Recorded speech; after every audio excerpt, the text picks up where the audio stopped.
Welcome to the Fat Cats Rugby Podcast, bringing you candid rugby conversations, great interviews and insights into Ugandan rugby, and a touch of rugby in Africa and the world over. Fat Cats Rugby Podcast is a product of Fat Cats Media brand for all your audio-visual content needs and equipment hire. Hope you enjoy this episode. That stays in the bowl. Now when everyone has porridge, it's about speed. Whoever finishes up first, Gets more.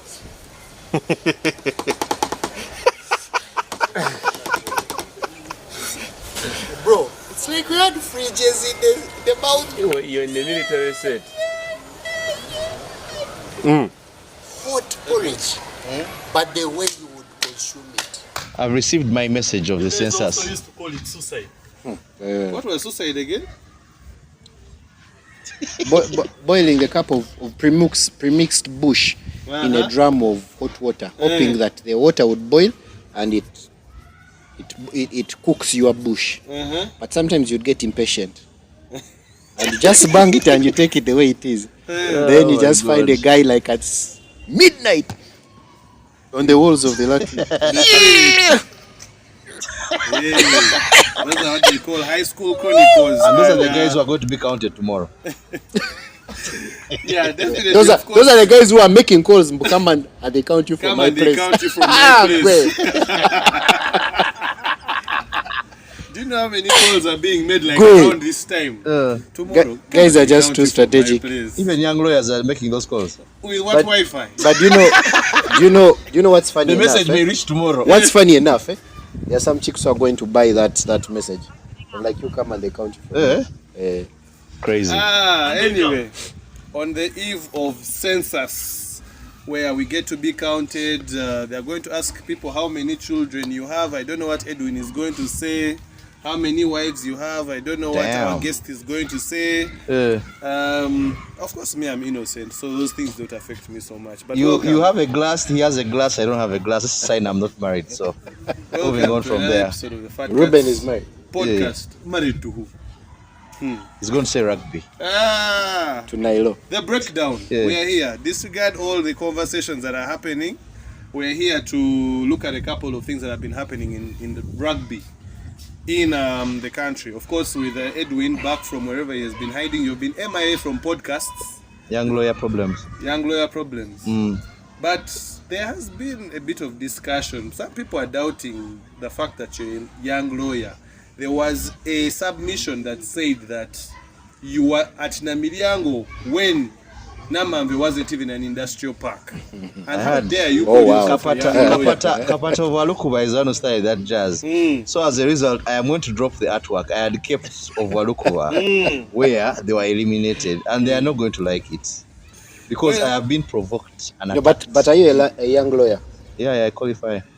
What is young? I'm below 35. I think we have a different But definition of young. Ruben, you know, altogether. if you want to make it in Kampala, you have to be shameless.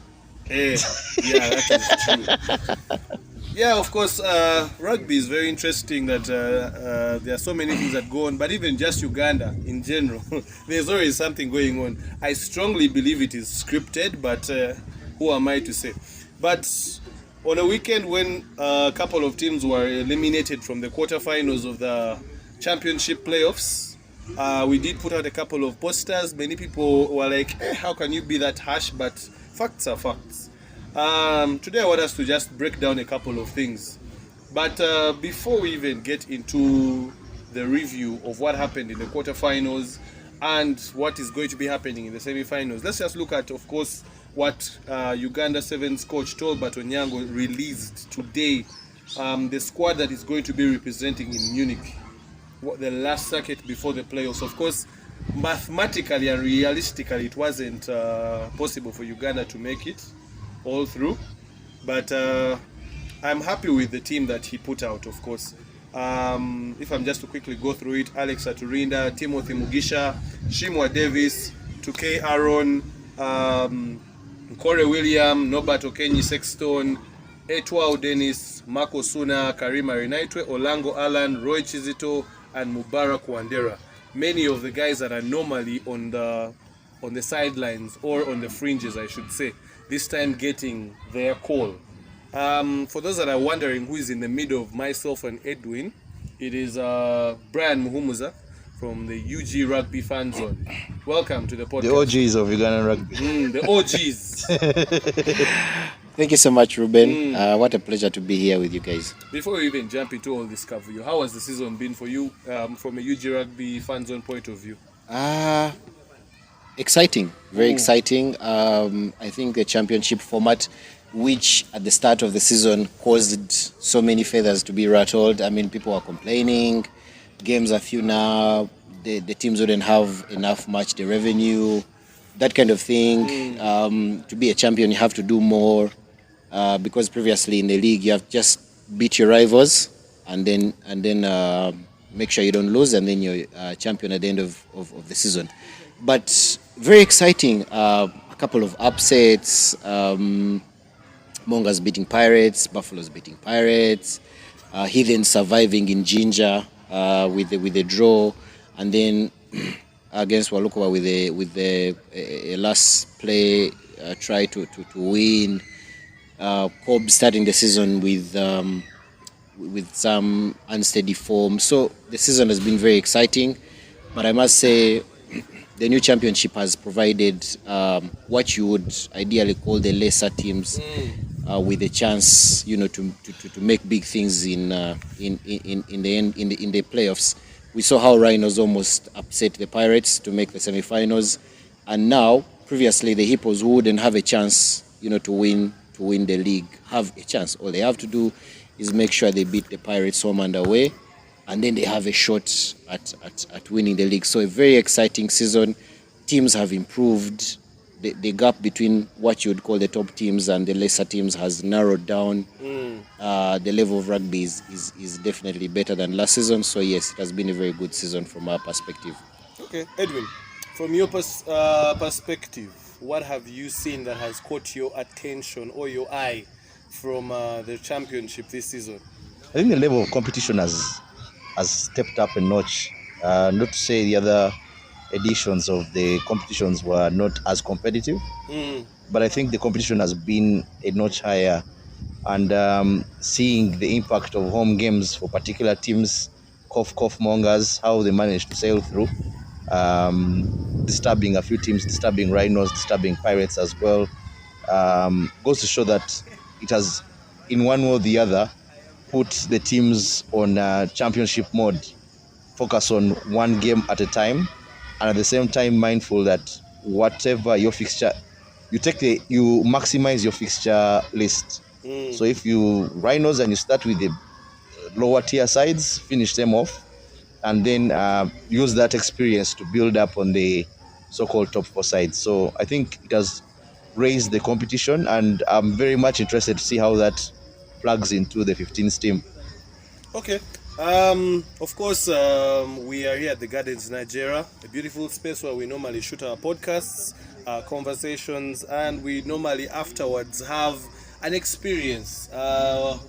Normally there's, of course, the Tuesday quiz. Today we are particularly having the Thursday, where there's going to be rock night, a whole experience of rock music, but there's a lot that you can do with the Gardens, Nigeria, of course, from the spaces that you can hire for your private party to just having a good time with friends and family. Make sure that you make it a point to make your way to Nigeria, just next to the BuildNet apartments, and come to the Gardens, Nigeria. It's also slightly older women Thursday. Yes, the slightly older women Thursday for those that are interested in that particular set. Please endeavor. Of course, also our partner Now Special. We shout out to them for the beverages and the support that they constantly give us. We always try to hydrate as we have these conversations, and we do appreciate. So we have talked about all that, and one thing that came up in the playoffs, in the second leg especially, is the twist that some, not all, some Sevens players were given the green light to feature for their teams. I might not remember all of them offered, but I know Aaron Ofoiro for Heathens. I know Ian Munyani and Adrian Casito for Cobbs. I know that Desire Yera and Timothy Kisiga were given the green light for Pirates, among others, which led to a slightly inexperienced team that is being sent to Munich.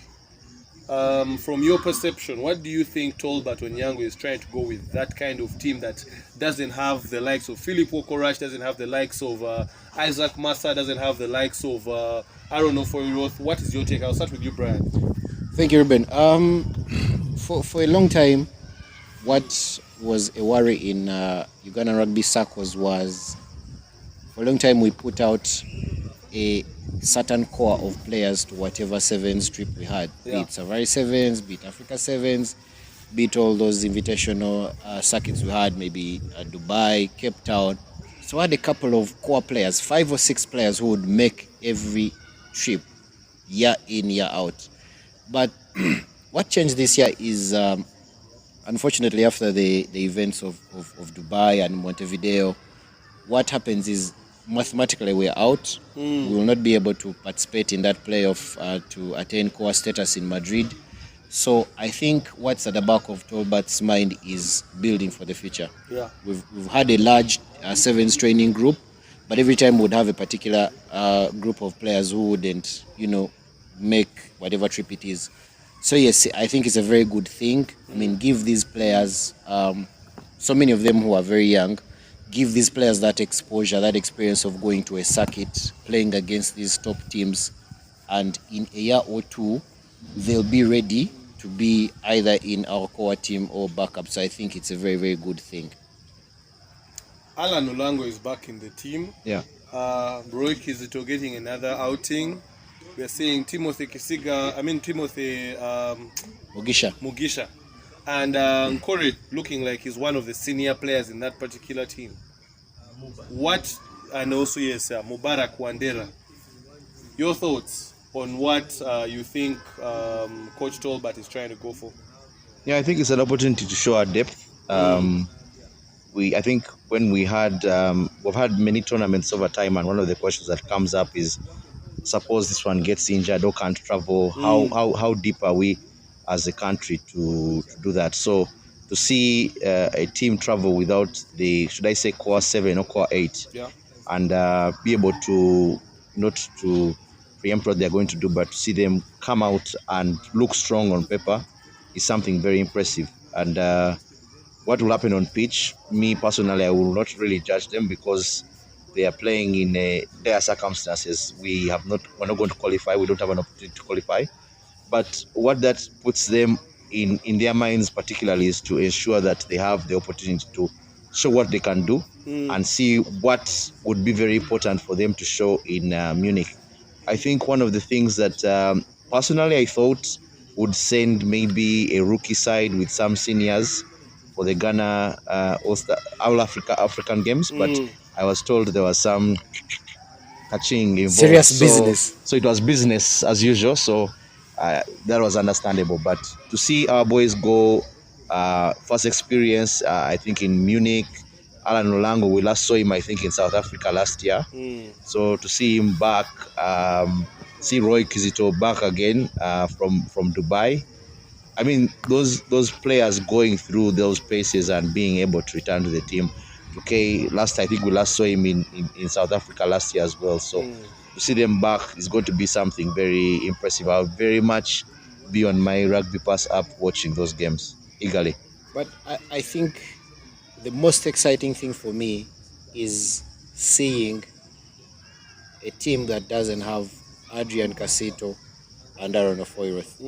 I mean, for the longest time, those have been the most consistent performers on our team, and they hardly get injured and they hardly get changed. Because, I mean, let's face it, also, they've put the bar so high in terms of performance. So now, I'm waiting to see who's going to be our scrum half, who's going to be our fly half in the 7. So that's very key for us, because we know no matter how very good Adrian and Aaron are, at a certain point in time we shall need their replacements. Yes. So I am waiting to see whoever plays those numbers this time. So as we drift away from this particular tournament, I want to ask one last thing. What would you be satisfied with from this particular group in Munich? What kind of result or what kind of showing? Is it leaving the group? Is it getting one win from the group? What would make you guys happy? Well, sport is very easy in terms of fans are able to see where there's effort. And I can speak broadly for myself, and I think other like-minded fans, that fans don't like losing as long as they see a team put out effort. Yeah. As long as players go on pitch, they go into tackles, they defend in the line, and they try to go for a win. Fans don't mind seeing teams lose in those manners. And most times fans take offense in a team not showing up. There are teams with potential, but probably when they go on the pitch, they freeze and that kind of stuff. So I just want to see players go onto the pitch with no pressure and express themselves. That team has very great potential. Aaron 2K, we know what he has been able to do on the local circuit, so we can't wait to see him. We know he has potential. So we'd like 2K to go on that pitch and take on defenders, hit the gain line, break a tackle or two, that kind of thing. So I just want to see a team which will express itself, go on the pitch, play, leave it all out there, no matter the result.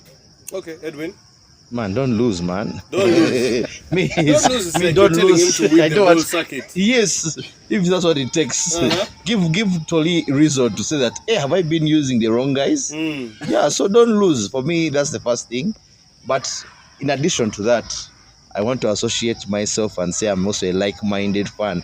As Brian was saying, I would very much be interested in seeing the structure. Playmaking is very important. I think our sevens team has very many playmakers, so that's something I'm very much interested in seeing, where we are from the playmaking perspective. The strength part as well. Shimwa is going to be very instrumental here in the strength part. I want to see how they can manage to carry themselves against tough opponents. I think we have Hong Kong, China in our group or something like that. I'd very much want to see what they would do, and also I would want to see their position when we are defending a lead and it's tight. Like you saw the group games we had in Uruguay, where we had to come that extra time game against Uruguay hosts. I want to see our team put in a position like that and see how they dig deep into it. Not that the fact that there is no pressure or whatever, but I want to see how mentally strong they are. Or like the Commonwealth exactly. Against Australia. Yes, I want to see how strong they are, how they make their decisions. In addition to winning first, then the other things, or the other way around, whatever you want to say. Fair enough. Of course, we get to see these boys go and get their chance, and perhaps maybe we are seeing a start of a different cycle of development when it comes to Uganda Sevens. So anyway, let's jump into last weekend.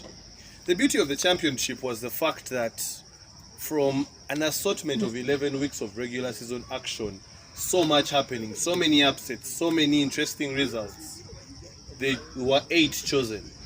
Those 8 would go on to play in the playoff quarterfinals, first leg and second leg. And as of the second leg, of course, the scores which led the teams to ascend, the teams that won to ascend to the semi-finals were as follows, of course. Pirates on the day winning 30-27 against Rhinos in a game which was 21-0 at halftime to Rhinos. Yeah. Rhinos who were trailing in the first leg at 10-7. Coming into the second leg, winning the halftime, I should say, 21-0. But the game is never over at halftime. Second half, experience brought on by the Pirates, they score 30 points. Rhinos only able to add 6 points. Final score in that one was 30-27. Aggregate score from the 2 legs was 40-34. Buffalo's Hippos in another tight encounter in the second leg. First leg was a little bit of a blowout. Yeah. Hippos making sure that home advantage counts. 40-19. And the second leg being 12-5, Buffalo's winning that one.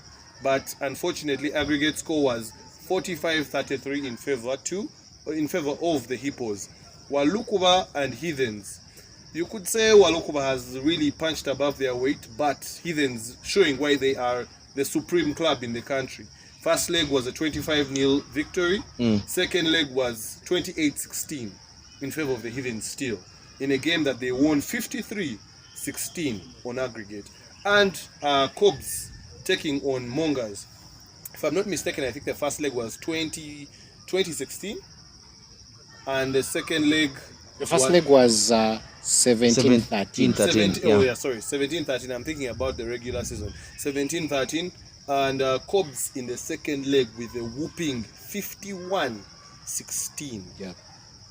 With an aggregate score of 68-29. How does that make the semi-finals that we're going to talk about a little bit later? Because we got to understand that it is dependent on your scores who's going to be having the first leg semi-final. So Cobs had a better aggregate score than Heathens, so the first leg semi-final is going to be at Legends, where Cobs is going to take on Heathens, and then Pirates will be traveling to Dam Waters in Ginger to take on Hippos at a ground that has been a very big headache to so many clubs. But let's first talk about last weekend. From what you saw, your standouts in that particular weekend. Last weekend, from the first legs, of course, to be honest, I didn't think Walukwa would be able to turn around their deficit in the first leg against Heathens. I thought, yes, there was a chance of Walukwa beating the Heathens, but I think that lead was too big for them, and it turned out like that. Heathens getting the double, home and away win. The game I thought that would be a little bit closer was Cobs Mongers. Because even judging from the scores that Mongers have had in the regular season against the top teams, they beat Pirates, lost to Heathens by a few points, and then also lost to the Cobs by a few points. Then again in the playoffs. What surprised me was Rhinos Pirates, both in the first leg. But honestly speaking, I didn't think Pirates. I didn't think Rhinos would have a chance going to KPA. I think Pirates would hold out the victory, but my oh my, it was as hard as it can ever be.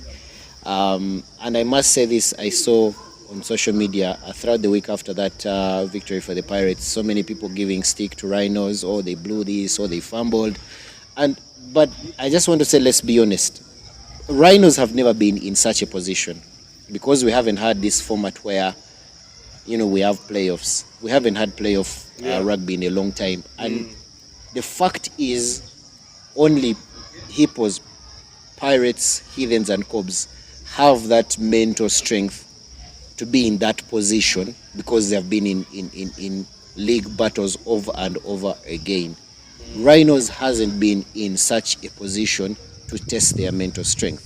So even when they were leading 21-0, some of yours felt that, Pirates would come in the second half and throw each and everything, especially with the bench they had with the sevens guys returning. So, yes, I mean, people would feel the Rhinos threw this away, but again, let's remember, they haven't had mental capital to be in certain situations like this, so that, they get to this position and they say, we've been here before, we can hold our own, we know what to do, you do this, slow down the ball, play away from our half, let's kick out the risky rugby, and then we win. So yes, it's a pity, because sport is sport. They gave people so much hope.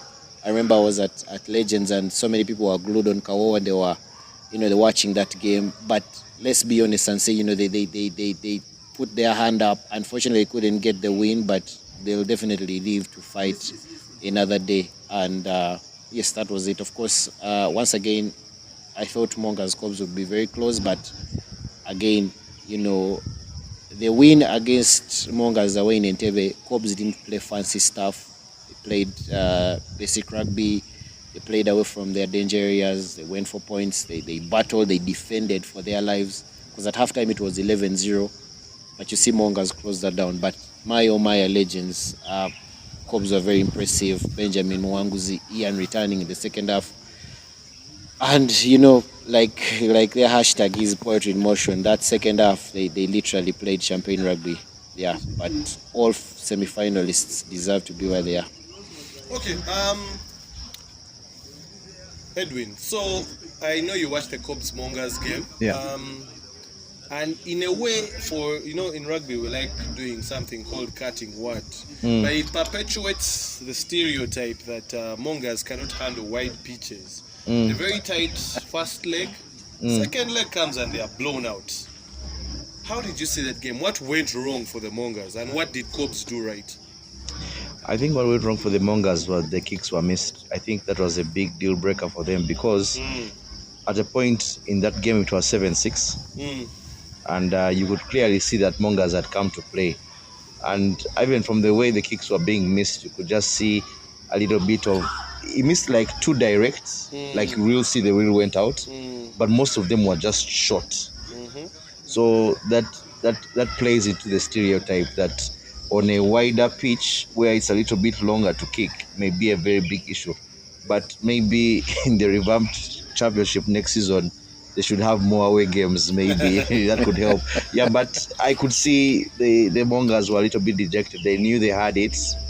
And on any good day, any bad day, you can miss a kick or two. So I think they have learned a lot from this experience of the season. And what I think it has taught the Mongers is that they can utilize their home advantage very well where it suits them. I watched that game against Rhinos where they won. I think it was on Kawoa as well, where they won, and you could see that they even that game against Walukuba snatched at the last minute. You could clearly see that Mongers have understood what it means to play at home and how they can impact themselves. Going into the second leg, they came in hard and they pushed hard. The weather was kind of favoring a forwards game. And Cobs also kind of let them into the game. They gave away a lot of penalties. And I think, Brian, remember, I think there were nearly 4 or 5 kicks attempted, and he only scored 2. Yeah, only scored 2. So you could see that was if those kicks went in, like we were on a hate watch.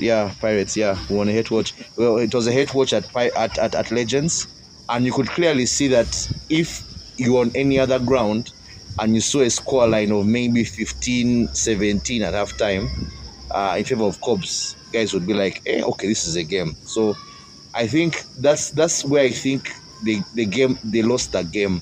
If for the teams that are not top 4, the only way they put pressure on the other teams is through the scoreboard.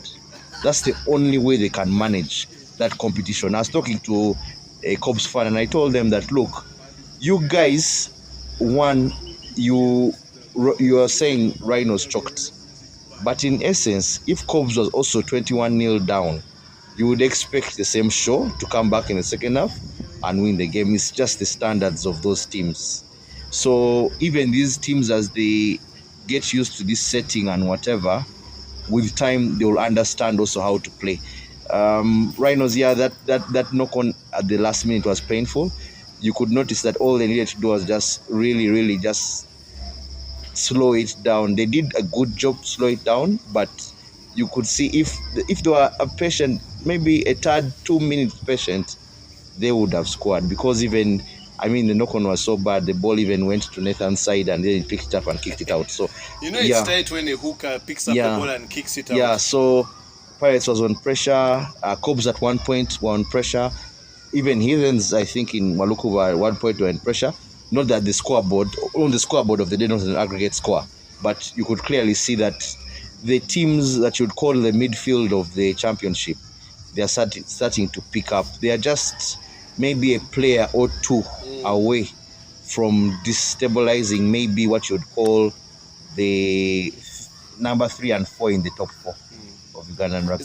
It's like Edwin was reading my mentor script, but now let me just jump to you as we move away from the preview of the quarterfinals, the review rather of the quarterfinals. The fact that except from that second leg game between Cobs and Mongers, that was a big score. Walukuba was relatively close. Rhinos was close in both legs. Yep. And we are seeing these other teams, Buffaloes as well with Hippos, close game. What does that communicate to you as someone that has watched rugby for some time?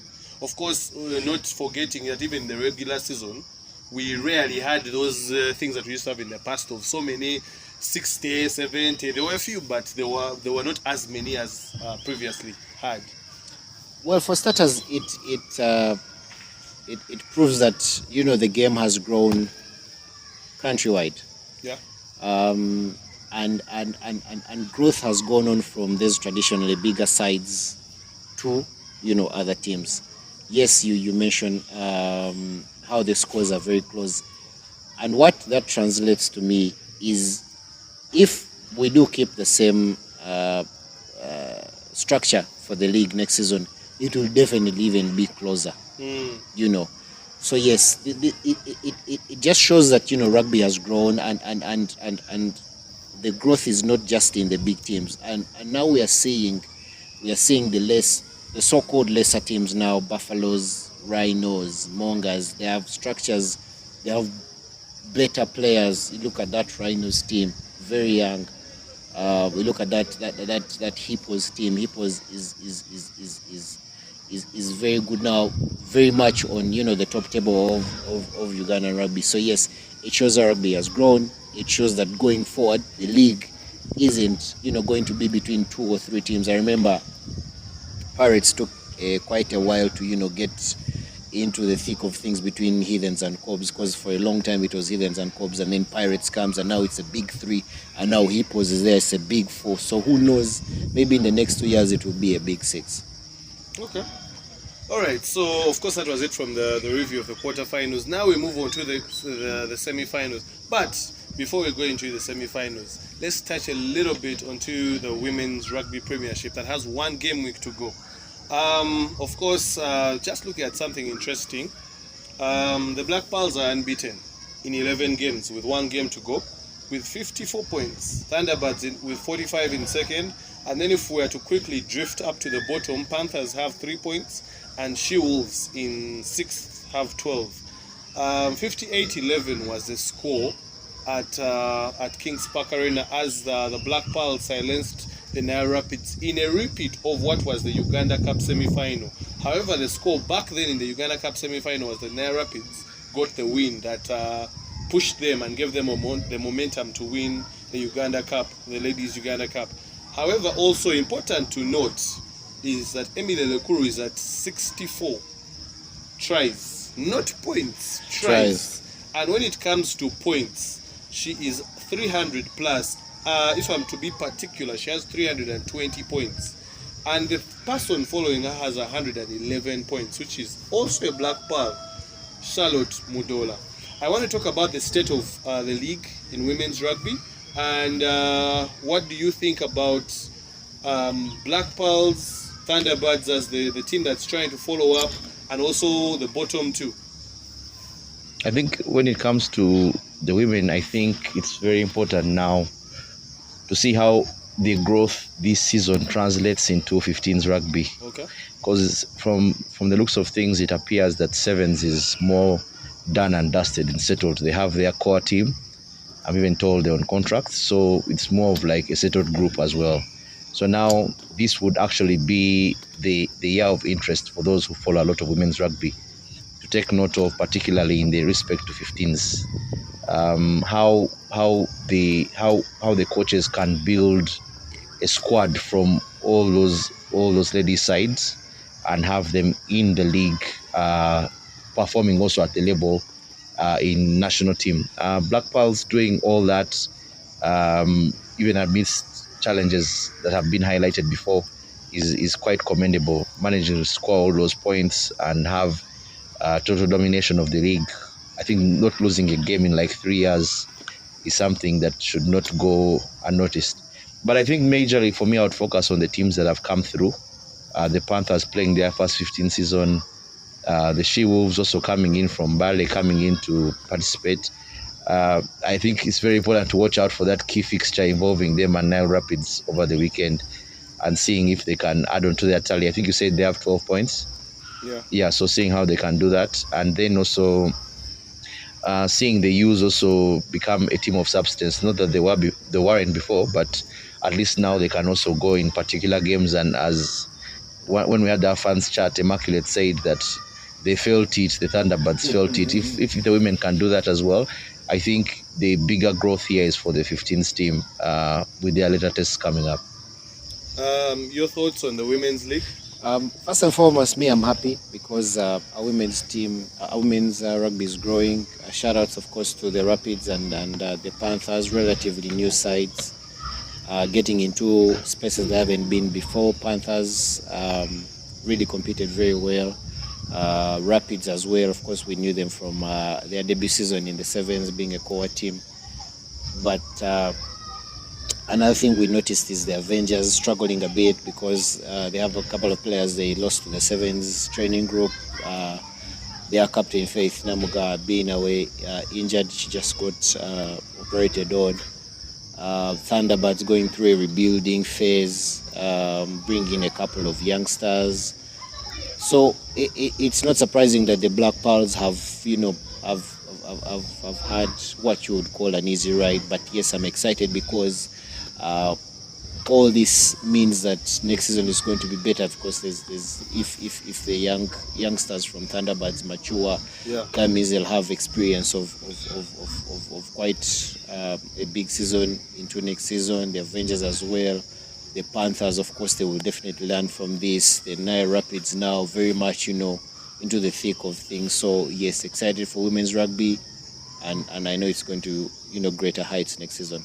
Yeah, I think one of the things that I've had in a particular set of conversations is that many of these girls that are in the women's league are young, and it's only the biggest challenge is how can we keep these girls active in the game. Because if you keep some of these teams, take for instance the youths, and give them about 3 years or so, that's going to be a team that's going to be contending for the title. So of course it's going to be very important for these teams and the management to be able to consolidate and keep these girls active and relevant in rugby in Uganda.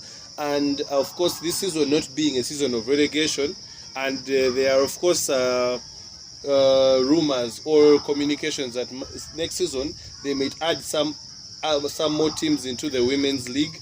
That's something that we need to consider. But however, it has been a good season. Congratulations, of course, to the Black Pearls, whose lead cannot be insurmountable. Yes, that word.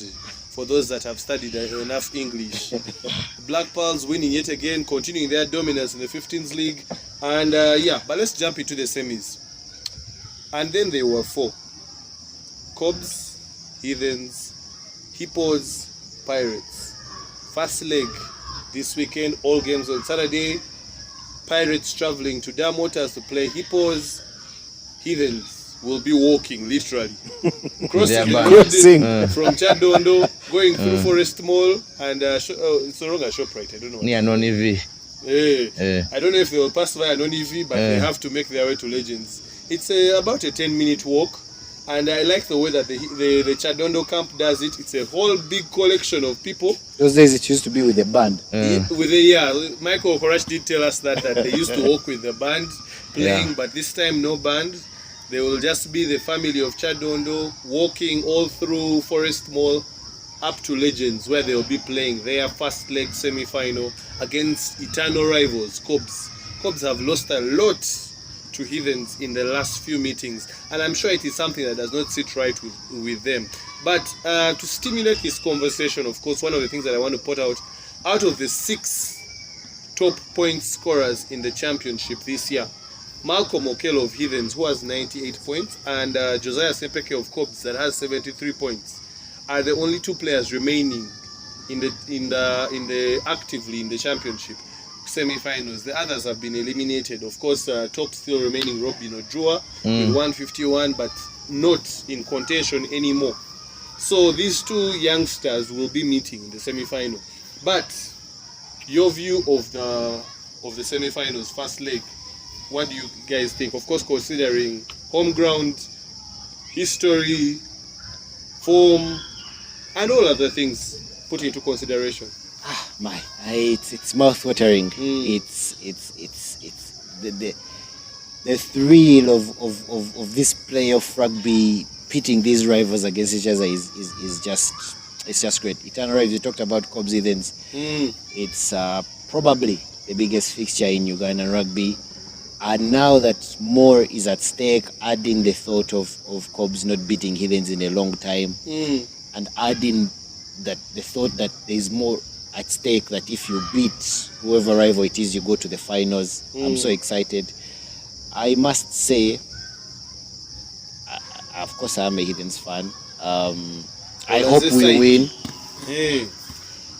And judging from the form and the recent form, of course, the only blemish on the Heathens record this championship being a draw against Hippos away, all the others being wins, and the fact that we've beaten Cobs quite for a long time in 15s. I think my prediction is I think we're going to win, but it's going to be very close. One, because the Cobs have improved from their early season starter going into the mid of the championship, end of the championship, into the playoffs, and now throwing the spanner of works that Coach Tolbert released, the Sevens players, Adrian Casito, Ian Munyani. Have they been given the green light to play this weekend as well? Yes, I think they were released. They played last weekend. I'm saying this one. It's until 1st June. I mean, they are not in the team to Munich, so we imagine. It's until 1st June, I'm told. Yeah. Okay. So yes, I think we all know what Aaron Ofoiroth brings to the Heathens. I mean, his ability to, when he was coming into the league, he was out and out scrum half, and then the Sevens, when he got into the setup, allowed him to also transform into a fly half. I think he brings a lot. We all know what he brings, but I think the biggest beneficiaries from this is going to be Cobs. Having Ian back, for me, is a game changer. The organization he brings to that Cobs backline, the defense, the options he gives them, I think is going to be, though I think Heathens is going to win, I think it's going to be very, very close. I still think it can go either way, but I think Heathens will win, but it's going to be very, very close. And then we go to Hippos Pirates. Hippos very much at the table of Ugandan rugby now. They beat Cobs in the championship. They drew with Heathens, and then almost beat the Pirates at Kings Park. So yes, they are in the thick of things. I think Hippos will win a game, but I think the Pirates will go through. One, because I think also again the returning stars, Massa was on the coaching, was filling up on the coaching. I don't even think he's ready for this weekend. Okay, but still having Desire and Timothy Kisiga is very good. I remember talking to Sydney Gongodio and Nathan Bwambale on the game that they hosted, the Hippos at Kings Park, and they hadn't had a battle that big in quite a while. They were out of breath, and they were saying, they had to really, really dig deep. But I think Pirates have the mental strength and the players to execute over both legs. So I think my pick for the finals is Pirates Heathens. Okay. As I come to Edwin, of course, in sport there is something called head-to-head. Hippos in the championship has beaten Cobs at Dam Waters, and they have drawn with Heathens at Dam Waters. Dam Waters seems like it is a fortress now. Your thoughts on that particular semi-final, and then we can transition into Cobs Heathens. Yeah, when we went to Ginger, it was game week 6 or 7, when we watched Hippos versus Buffaloes, Robert Seguya Cup. One of their fans, the Stain, said that this is a fortress, you can't beat us from here. And I'm very much interested in seeing what will transpire in Ginger following that statement. For all that they have done, the Ginger Hippos, they have managed to maintain home turf very well. They have protected it, killing 2 key opponents in their charge for the championship. But also one thing you should note is that Hippos in one way or the other are kind of fumbling things. They lost to Buffaloes in a game that they should have won despite the conditions. I think they rested a few players as well.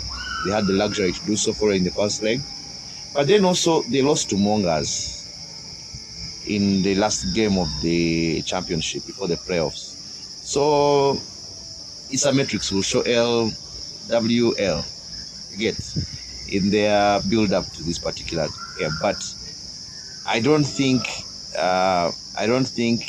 as hippos they would be very frightened or scared by the challenge that this game brings to them, considering what many would argue is that they lost because of poor decision making at KPA, something like that, that even saw the coach and maybe a player go back and forth at it. So the argument on their end is that it was just poor decision making that made them lose that game. So Hippo's scorecard against the top three, if I'm to argue it that way, if they are to be the out of that equation, they could come out confidently and say this has been a good season. They have managed to draw with Heathens, beat Cobs, and slightly lose to Pirates. So that's something that they can easily take home and say, okay, that's a good thing. Let's work on it. And there is no other better opportunity than to do it at home in front of their fans. How they structure it is that I would think they will need to go guns blazing. Pirates, for all that they have done this season, the losses they have suffered, they have also managed to learn from them. They have learned that it's important to utilize the bench to spread out the players and the like in respect to aspects of gameplay, attack, and defense. So that mental strength to go ahead and score all those points, 30 points in the second half against they didn't have a choice. They didn't have a choice and they showed it. So that's going to be very critical. Pirates, how they will manage their bench again, whether to go for an early surge or a late one, is something for the coach to decide. But I don't think if they're going to go late, it will work for them in their favor. I think Hippos have shown even against Buffaloes that they could defend when it was really, really tight on their end. So I would expect a very good running game in Ginger. I very much hope we can have footage of that as well and see how that goes, particularly for build-up of the second leg that will now be in Kampala. Boyogere. Then for the Cobs game, Heathens have been on a roll. I think if Cobs wants to win that game, they need to go and watch the Hippos game in Ginger and look at each and every minute that Heathens went wrong. So they watch their own games against? No, I'm going to come and tell you. So for me, I think personally, if I take off the biases aside and whatever, I think if Cobs want to win that game, they need to scrummage very well against Heathens. But they've been doing that for like 3 years. I think that has been one of the weak points of Heathens season this time round. Their scrummaging has not been very good.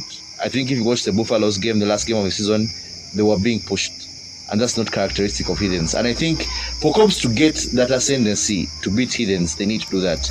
Now for Heathens to beat Cobs, I think it's the pedigree is already there, so they're well known of doing it. They know how to do it, and also Cobs has that uncertainty when to go for points.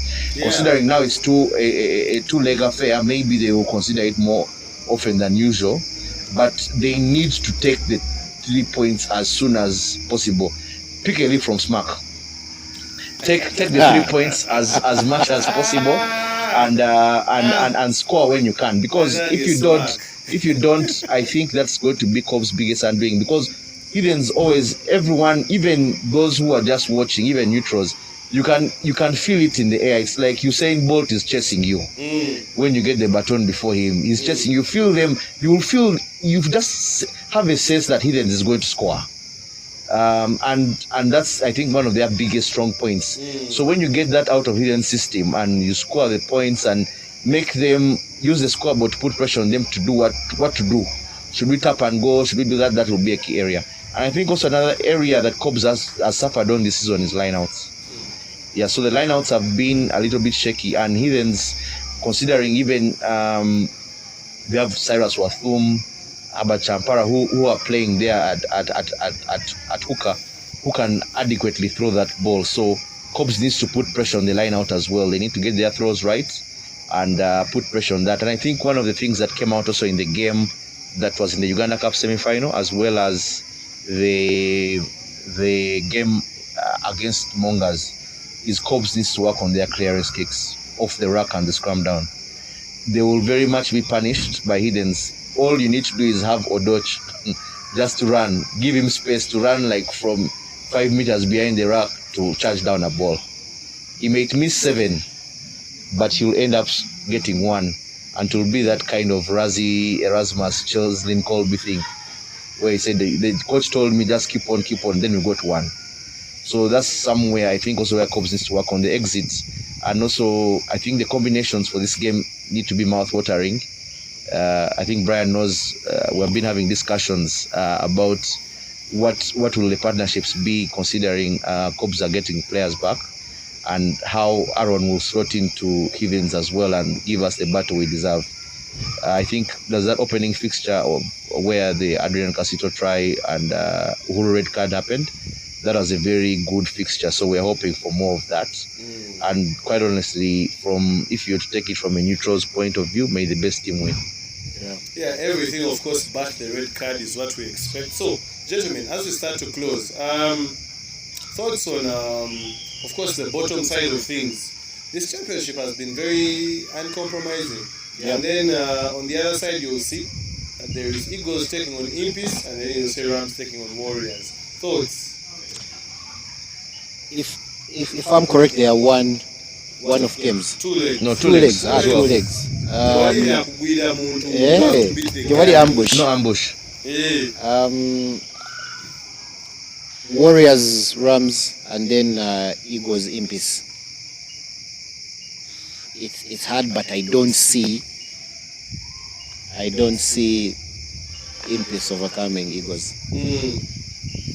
I think Impis have had too much distraction. For a long time, they didn't have their best players. Amos Asimi, Kennedy Muhumuza, Emmanuel Sendia. I don't remember even seeing Sendia play any game. If he did, probably there are not more than 3. And Pius Mpoza as well. It depends if those ones will play. Definitely, if they play, they will have an effect on the game. But because they have been away from the team for a long time, I think their consistency in Eagles' team playing together will have an edge over that. I think it will be very close. I think both players will be very close. But I think Eagles will survive, and I think Rams will have too much against the Warriors. Okay, Edwin? Yeah, maybe Warriors, Rams. I think Warriors need to take note of what transpired on the last day. They had the lead in the first half, and then they lost it. So they have a chance to right the wrongs of seasons past. How they do it is up to them. They need to trust Richard Chinyai very much to score those points as and when they come. Rams, I think that particular win got them off the bottom, and I think Cynthia also came here and said that the tenant is on top of the landlord in addition to paying rent. So that's something very interesting. So I think that battle is going to be very interesting, and I think who wins the collusions very much is going to get a chance to win that one, because collusions lead to rucks lead to penalties, the scrum downs. So the collusion is going to be very, very important, and most of the times those teams tackle missing rate is high. So whoever dominates the collision is going to have a blast on that day. For Eagles Impis, I think Impis having a new kit is going to give them some sort of energy. Some disruptive marketing from somewhere there, but their new kit is going to give them some new energy. Whether it is energy enough to go and beat Eagles is another thing, because as Brian says, Eagles have been consistent. But also, when you look back in the season and you look at the games that Eagles has played in its same weight class, particularly the game I played against Warriors, they have a tendency to, I wouldn't say undermine, but overlook the simple way of winning. I watched their game against Warriors, and you could clearly see that Eagles were dominating the scrums. They were taking them in open play, but they were just not scoring, and they were not winning the game. When they scored 2 late tries in the game, it was by far too late. Warriors had already taken the lead.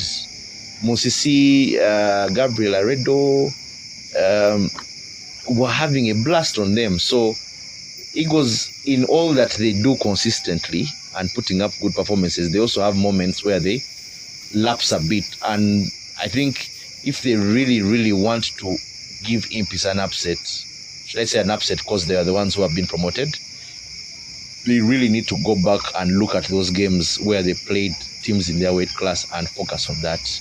No playing around. This is a relegation playoff. It may come down to a point, a two, a kick, or a forward pass.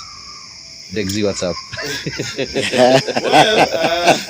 A lot has been happening, and we are going to be, for the next couple of weeks, having these discussions as we are in what is called the business end of things.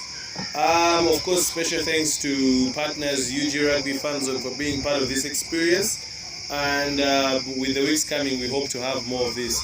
Thank you for being part of this. Of course, that was the breakdown of the review of the quarterfinals and the semi-finals, plus the Women's Rugby Premiership. A lot more to come. Keep it Fat Cats Podcast, and see you guys next week. Cheers. Cheers. Cheers.